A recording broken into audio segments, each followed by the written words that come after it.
This is the July 2021 progress report. First, start off with our Old Faithful at this point, the 20th Street interchange. Not a whole lot of movement here since our last meeting. The negotiations still continue for right-of-way and easements with those property owners. As all of you were present last meeting, you're aware that City Council did pass 4 resolutions of necessity at the July 13th meeting to kind of continue on that process. In the interim time, there has been the demolition of 2 of the mobile homes that have been vacated, so those have been removed and those areas have been cleared. Overall, the project does remain on schedule at this time, anticipating to bid in fall of 2021, and construction still scheduled for 2022 and 2023. Jefferson Avenue drainage project is moving right along. Phase 1 is finalizing. As a reminder, Phase 1 was the northern portion. This included Jefferson Avenue north of Morningside Drive, as well as including Lincoln Lane. As of this week, they are beginning to start on Phase 2, which is Jefferson Avenue from Olwine Street to Morningside Drive. That is the southern portion. As a reminder, this project does include water main, storm sewer, curb and gutter, ramps, and then the stormwater sump pump collection pilot project.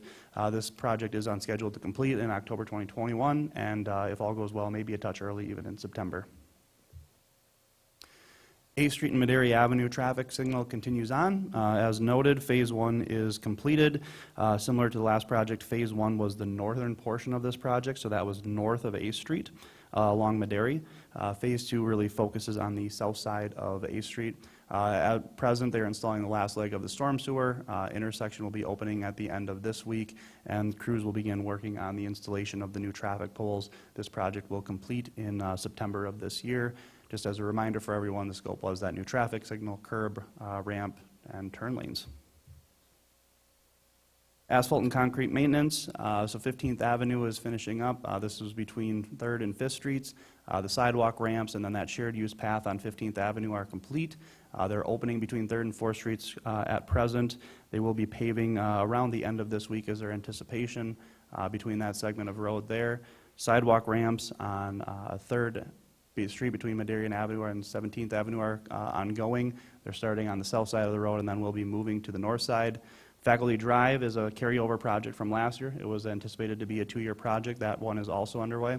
They've finished installing the remainder of the storm sewer, and then the curb and gutter is up next. 15th Avenue completion is August of 2021. The other 2 projects will be completed by November of this year. The City of Brookings will be holding our first ever household hazardous waste event on August 21st. It'll be held at 8 a.m. to 12 p.m. in the Swiftel Center parking lot. You'll see the counties that are eligible to participate in this align with the service area of our regional landfill. For all of our residents in the county and all of the counties listed, it is free to participate. However, we would encourage anyone who is able to provide a donation that goes to the Brookings Food Pantry of non-perishable food items. Again, that's only if you are able to. The city will be contracting with Veolia, a third party, to run this event, and with their professionals, they'll be responsible for handling, transporting, and disposing all of those materials that are collected during the event. Would encourage any of our residents to visit the page that's up here on the picture before them. It really does a good job explaining the items that are able to be taken, as well as some that maybe are not accepted at this event. We were able to bring fireworks back this year, which was a great event. Talking to Fire Chief Bolzer, they had shot off just over 3,600 aerial shots, lasted about 25 minutes. Didn't have an exact number on attendance, but anecdotally we were told that the Swiftel Center lot, the Ice Arena lot, and the Lowe's lot all appeared to be at or very near capacity. So a very well attended and appreciated event.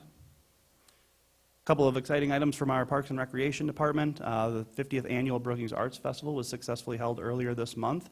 And congratulations to Dusty and his team. They've been awarded a $47,000 federal grant that will be used to build a second dog park at 6 Hour Park, so a little over 2 acres. And I know they have some exciting plans on how that project will take fold. As a reminder, on behalf of Brookings Municipal Utilities, we do have watering restrictions that are in place. They started on July 19th and they are still ongoing. Mondays and Fridays, if you have even number addresses, you're allowed to water. Tuesdays and Saturdays are the odd number of addresses you're allowed to water. As Mike stated, our medians don't have addresses, so we can continue watering as much as we'd like. Police department had a number of exciting projects. So they've registered for CALIA, which is the Commission on Accreditation for Law Enforcement Agencies. Joey, as you may be aware, this is really the gold standard for departments across the country. This is quite an endeavor for the police department. It's about a 3-year process for them to take on this initiative.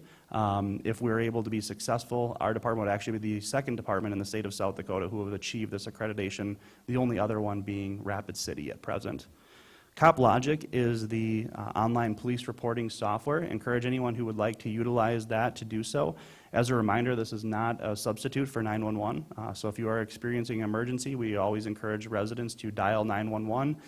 This is more for areas where you just need to file a police report, it's not pressing, there's no known suspects. There's a whole list of kind of criteria when to utilize this on the website that I would encourage everyone to check out. Our Engage Brookings mobile app also has a link out to this program for anyone who would be interested in accessing it through online application. Lastly, another year of Safety Town is complete. There were 185 graduates this year, slightly down from 240 just due to COVID concerns of that, keeping the class sizes a little bit smaller this year.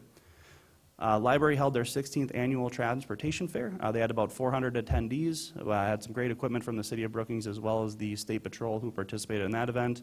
Lastly, I would just say that there are heat advisories for today and also tomorrow. Encourage our residents to stay cool and stay hydrated if you're outside. With that, I would entertain any questions.